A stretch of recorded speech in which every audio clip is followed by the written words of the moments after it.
Hello, welcome to the Tech for Good podcast. We are very passionate about two things, technology and our world. In each pod, we will be interviewing some fascinating people, business leaders, but those with a special interest in solving the biggest issues facing humanity today.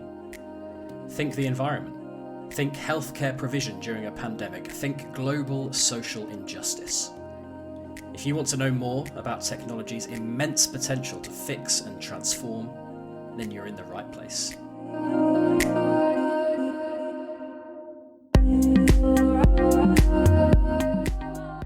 In this episode, I speak to Sergio Budkin.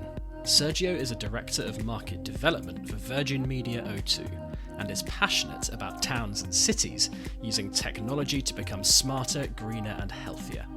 In the interview, Sergio talks about the solutions which could make a difference, the work Virgin Media O2 is doing to support local authorities with anonymised data, and the potential in artificial intelligence. But first, I ask Sergio to describe the growing problem urban environments face around climate impact.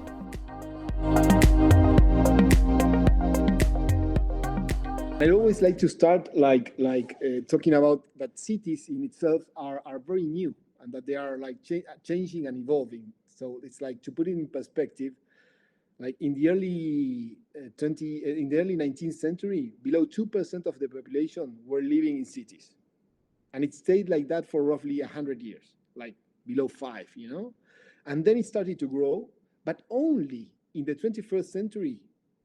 More people live in cities than in rural areas. And this is something that is also growing. So it's expected that in 30 years' time, 70% of the population or more are going to live in cities. So in 250 years, we have moved from less than 2% to 70%. And that is why I think it's something that is constantly adapting and evolving.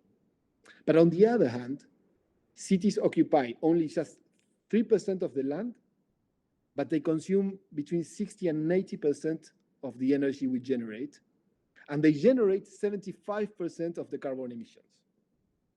So we have in a very small piece or percentage of land, with most of the human population living on it, and consuming most of the energy and generating most of the CO2. I would say that the top 3 biggest climate challenges cities and towns are facing are energy consumption, pollution, and exposure to natural disasters. It's quite scary when you put it in that context, isn't it, really, when you think about the impact these environments have. Sergio, do you think the people who run cities and towns, local authorities, do you feel like they're coming around to the challenge that they're facing here? And as you said there, it's only going to get a bigger challenge, isn't it, as populations become more dense in towns and cities, as energy usage, energy consumption increases more and more. Do you feel like they're coming around to the need for change? I actually do. And it is happening everywhere. And we need to remember that, of course, each city and each town may have like a different agenda based on the priorities of their citizens and the resources they available for them. But it's interesting that it is more frequent now to be in a meeting with government and meet people working for government that they have like a master's in smart cities. Or they even have like smart cities departments and initiatives. And if you look around LinkedIn, you will see like there are a lot of job postings all across government, hiring data scientists or other type of specialists related to smart cities.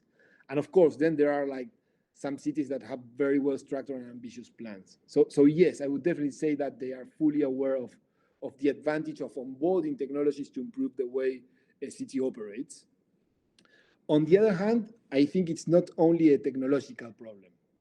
I mean, it's a huge transformation process while you are running the city. So I think it has to do with how they prioritize the different activities they need to perform, how they involve the communities, and how they create like synergetic architectures that would allow them to address or to reach and try to solve this problem in a more effective way. I mean, it's a very complex problem in nature. Yeah, absolutely. And I don't I don't envy anyone whose task it is to try and lead this transformation when it's such a, cities and towns are living beasts, aren't they? They are, by their very definition, hubs of the population, and things are changing all the time. Sergio, let's talk a bit about the technology then. So obviously you mentioned smart cities there. Central to the smart city future is the development of technology and the integration of some of the new amazing technologies that we see in the world today. Mm-hmm. Talk a little bit about that. How crucial is technology to overcoming the challenges that urban environments face? Yes. So of course, technology is crucial. I mean, and as I was saying before, it's the vision, it's the technology, it's the change management process, it's how you build the capabilities and skills. But yes, technology is a big part of all this. And we need to think that the city is really a very complex operational environment. So when you bring technology in, what you are doing is trying to digitalize that environment. You are trying to digitalize the city. And digitalizing the city and its interactions in a way you can understand and analyze what's going on in real time.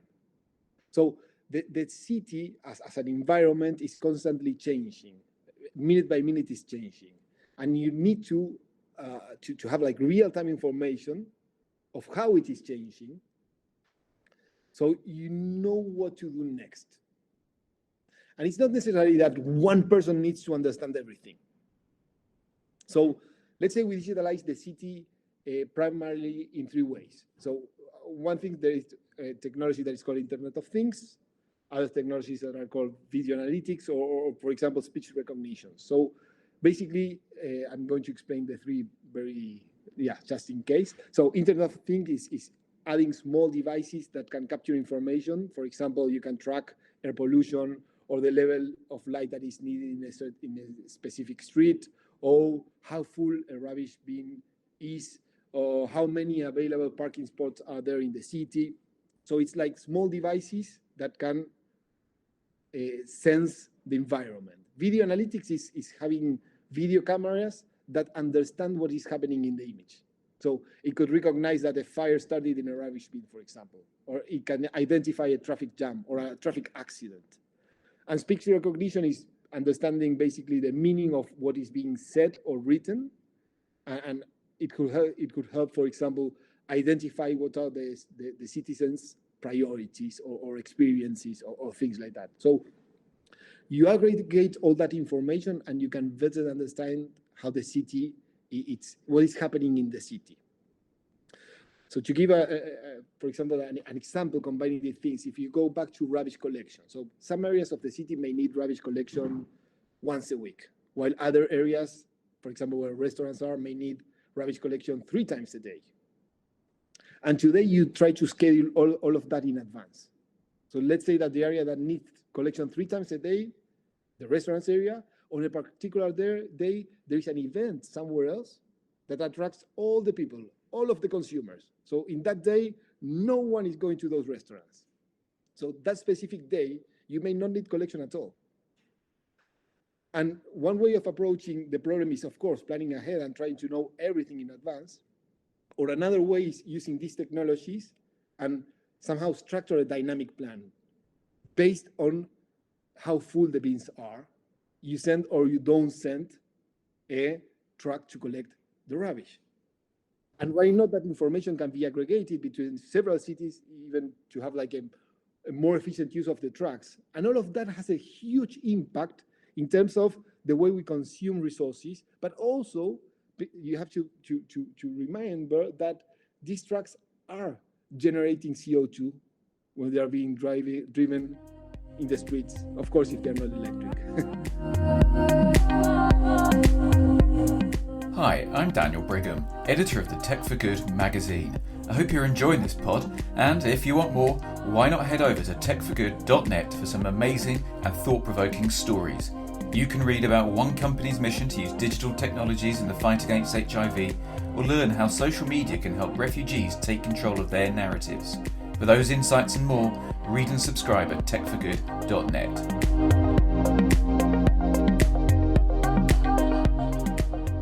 Great stuff, Sergio, and really good to hear those examples. Now, I don't think anyone could deny that the technologies you mentioned there, could be transformative. But I guess central to all of that is data and the successful ingestion of data and then the use of that data in a really smart way.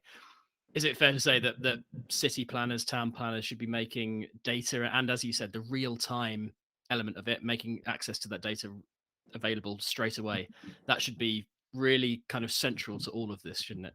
Yes, and actually, when you analyze those three technologies, actually what those three technologies are doing is generating the data. So yes, it is putting that data in a place that it's available first for the city to run the city, but also to the wider community that it's engaging with that city, because a lot of the innovation is going to come either from the public or from universities or from the businesses that are working in that area. So definitely data is key. And the way you make that data available in real time, it's going to change the dynamic of the city. But it's not as easy as it sounds, is it? Making sure that all of that data is there and is being used in an effective way. It's a tough challenge to overcome, isn't it? Yes, I mean, it's even tougher than what we can explain, because and I don't want to get too technical there, but yes, it's on one hand collecting the data, then making sense out of that data, then allowing that data to be combined, and then allowing that data to be used by several different agents or stakeholders. So yes, it's super complex. I mean, we can say it in four sentences or something like that, but it could take like several years to make it work. Yeah. And there's definitely, I think, Sergio, another whole podcast dedicated to that topic and the challenges around that. I'm going to move things on now and talk about your company. Tell us a bit about what Virgin Media O2 is doing to support local authorities in helping solve these challenges with technology. Yes, definitely. So we have been working in Berkshire to show how data collected through digital technology could help councils improve roads, air quality, and public health. There is a project that is called the Thames Valley Berkshire Live Labs. So basically what we do is we use anonymized data alongside information from air quality sensors and even cameras or rubbish trucks to help paint a picture of the issues that the city is facing, like traffic and air pollution, but even potholes. So for example, the cameras that are mounted into the rubbish trucks, when they vibrate due to a pothole, they inform that to the city, so they can dispatch a unit to sort out that pothole. And we also help them understand crowd movements around the city, and that helps city planners to analyze how changing the town's layout could impact on resident health. So for example, I mean, we have seen where you locate the different parks in a city, how that encourage specific citizens, I mean, specific areas of the citizen of the town to use those parks. So there is a huge amount of data and analysis that creates a positive loop and help planners understand how to achieve certain outcomes.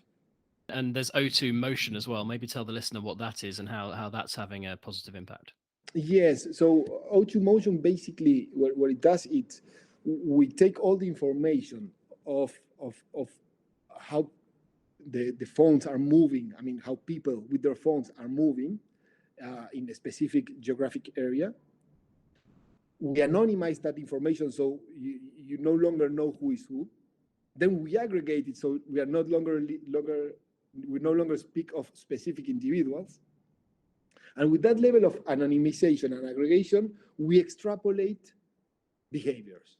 So for example, we have supported the Office of National Statistics for them to understand what was the impact of non-pharmacological policies and activities during COVID-19. So all the announcements the government have done in specific areas of the countries, we help them understand what was the impact of that, and if it was creating better barriers or better arms to fight COVID or not, if it was being successful or not, but even help them understand with what demographics they were being more successful. So when you put all that information together, it's like a huge statistical model that explains and describes the UK population. It's really interesting stuff, Sergio. Is this something that's fairly new to Virgin Media O2, or is this something that you guys have been working on for a while? Yes, we have been working with these technologies, I would say, for several years, but we really were able to take this to market and to help organizations, both public and private organizations, use this information in the last 2 or 3 years. I mean, it has been a long journey to be able to create this technology, to put it in place, and also to secure all the information is going to be held private, which is one of our top priorities. I mean, and being compliant with all the regulations and ensuring that none of our customers is being exposed is super important for us. And we have been working for several years to ensure that. And now we have a very robust technology that is really helping, again, both public and private organizations into tapping very complex problems based on this aggregated data. Yeah. And it must be really fulfilling for you personally, I imagine, in your career and for the company as well, to have this positive impact. You know, this is the Tech for Good podcast. This is a real example of technology and data, specifically in this case, being used to kind of change things in a positive way, right? Yes, I mean, yeah, it's one of those things that makes you wake up in the morning with a smile, because in the end, I mean, those things, the different things that we need to sort out in a company, like creating value and creating profit, that those things can be super aligned with making or creating or helping create a better society. And I think that it's trying to understand how things fit together. And this journey around data, automation, but also around IoT, it's really impactful in that sense. It changes the life of people. It impacts people's life in a positive way. And that is like the ultimate goal of everything. Who says children can't change the world? Our Teenage Tech Stories podcast showcases the extraordinary work of young entrepreneurs on their way to becoming tomorrow's tech leaders. Listen now via the Tech for Good podcast stream or by visiting techforgood.net.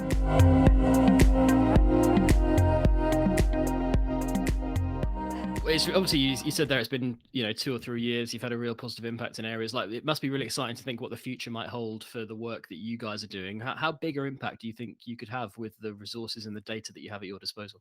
Yes, much bigger. We are working on 2 lines. One is the incorporating artificial intelligence to augment people decision-making processes. So it's how do you put these tools, these technologies to help people understand and decide faster? Because again, it's a game of speed. I mean, the environment is changing very fast.